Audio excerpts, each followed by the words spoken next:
This is the true story of a very large collection of cardboard boxes, some lengths of tape, and how they helped Toby Dunn to escape from the cold world outside. Toby's first contact with the cold world outside was when he was flying towards it in his rocket ship.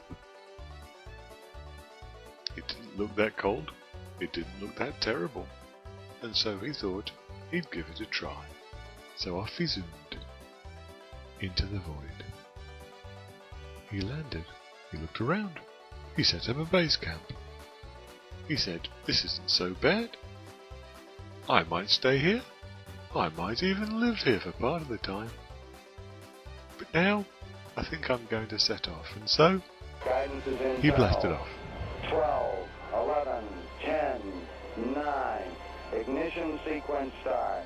6, 5, 4, 3, 2, 1, 0. All engine running. We have a liftoff. Liftoff on Apollo 11. Shadow. 4 forward, drift into the right a little. 30 seconds forward, drift. Contact light. Okay, engine stop. Now Toby was pretty resourceful. He found that after he left the cold, dark world,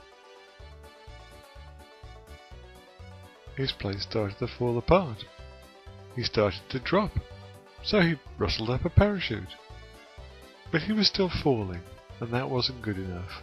So he folded up his parachute and turned it into a propeller, so he could fly. His landing craft became an aircraft. Everything was very fine except he saw a shadow coming over him. The shadow got larger and larger. It was part of the cold, dark world closing in.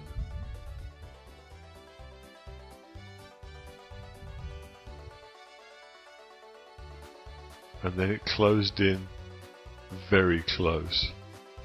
A big, squishy, sloppy blop of the cold, dark world. His landing craft that had turned into an aircraft was now just cardboard, covered with a big, squelchy blob of the cold, dark world.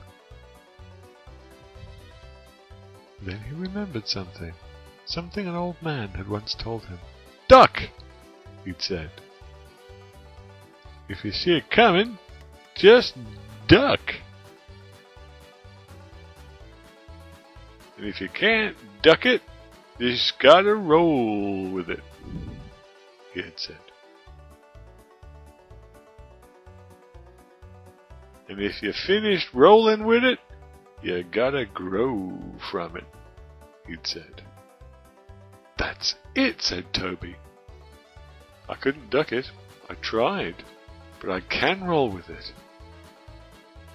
And so roll with it he did. He saw that his squished cardboard boxes were right next to other cardboard boxes that weren't squelchy with bits of the cold world outside. So he made himself another aircraft, and he took off. Up and up and up he went, high above the tall buildings of the city. And sure enough, off in the distance, he saw it coming. A big, squishy, squelchy blob of the cold world outside.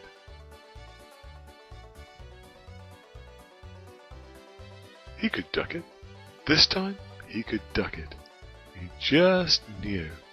If he didn't duck it, he could always roll with it. But you know, he was sure this time he could duck it. And this time, ducking it was easy. He banked to the left, and the cold world outside swished past him. it zoomed. It didn't even scrape the bottom of his aircraft.